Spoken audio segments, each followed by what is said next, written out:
The main purpose of the UN's Pact for the Future resolution is to accelerate the UN's Sustainable Development Agenda, specifically Agenda 2030. In many countries, the original goals have not been achieved, partly because people and critical stakeholders have begun to awaken and understand the harmful nature of the agenda, and thus express criticism towards it. The newly drafted Pact for the Future offers new flowery phrases and vague terms, and seeks to emphasize the importance of Agenda 2030.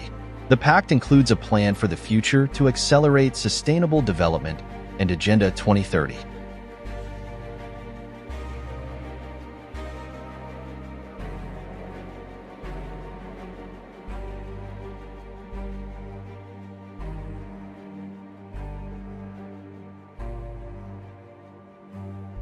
It also includes a global digital compact and a declaration on future generations.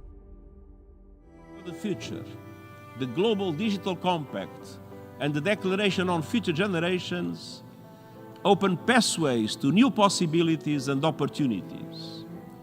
Je me suis battu pour les idées portées par ces accords depuis le tout premier jour de mon mandat. Et je serai pleinement engagé dans leur mise en œuvre jusqu'au tout dernier jour. As with previous UN agendas, the resolution of the Pact for the Future is also a declaration completely detached from everyday reality and concrete problems, intended to commit Finland and the Finnish people to unrealistic goals and issues that do not concern Finland in any way. Hardly anyone who has gone through the resolution would be able to explain it in any meaningful way, let alone justify its significance. Instead, it is easy to show that the objectives of the resolution are utopian and they divert Finland's and the Finnish people's resources away from where they are truly needed.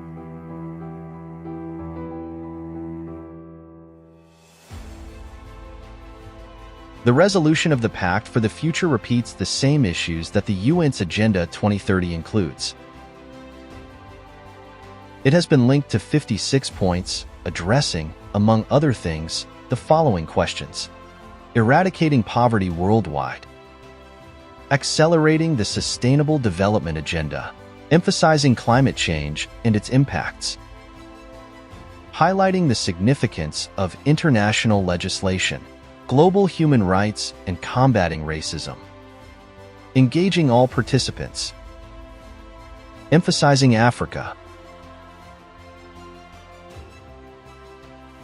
Regarding the Global Digital Compact, the following aspects are emphasized: supercharging development. Everything related to sustainable development always means the development and creation of new technology. Access to the internet for all, especially for the 2.6 billion people who currently do not have it. Increasing satellite usage and monitoring. Emphasizing global cooperation and partnership, decision-making, and accountability. Advocating for human rights in the digital environment. Once again, there's an attempt to turn small and local problems into global and large issues, for which the easy solution offered is global multilateral decision-making, international law, monitoring, and accountability. None of this is related to Finland or the everyday life of Finns in any way. All of this diverts unnecessary resources and attention from where they are actually needed and unnecessarily muddles the priorities of the Finnish people.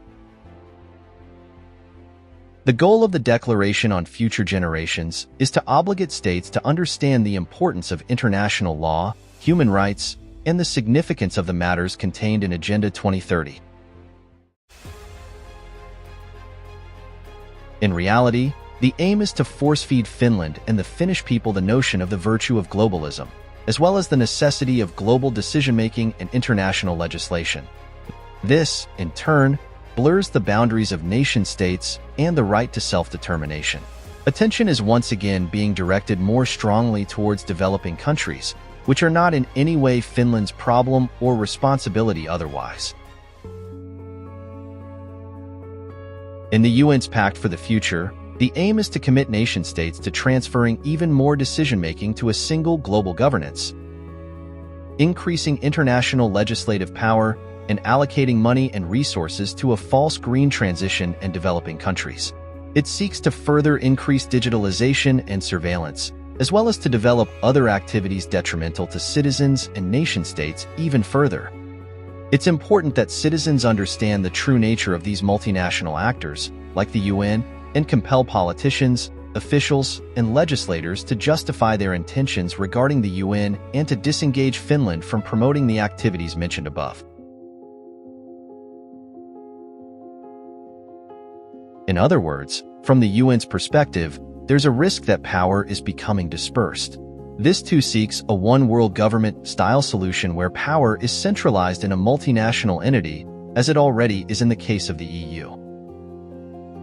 There's also a risk that geopolitics would no longer be dictated by the Western community and led from the West.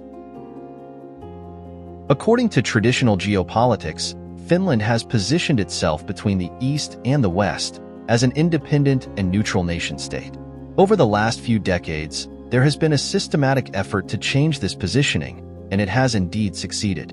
This has led to an economically, culturally, and socially disadvantageous position for Finland and the Finnish people. All in all, the goal of the Pact for the Future is to create a totalitarian system where the control of people and digitalization are increased. Citizens are committed to social credit system and the green transition. Decision-making power is taken away from nation-states and given to globalist actors, and the role of democracy diminishes as technocracy strengthens.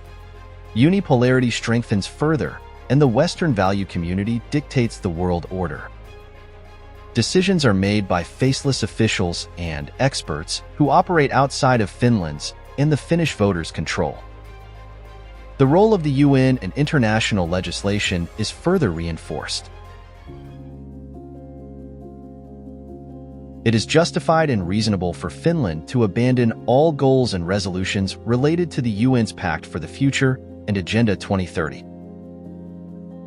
The entire agenda is detrimental to Finland and the Finnish people, and it fails to acknowledge and recognize Finland's already responsible and excellent societal competitiveness. Once again, Finland is made into a guinea pig and a payer in this global misguidance.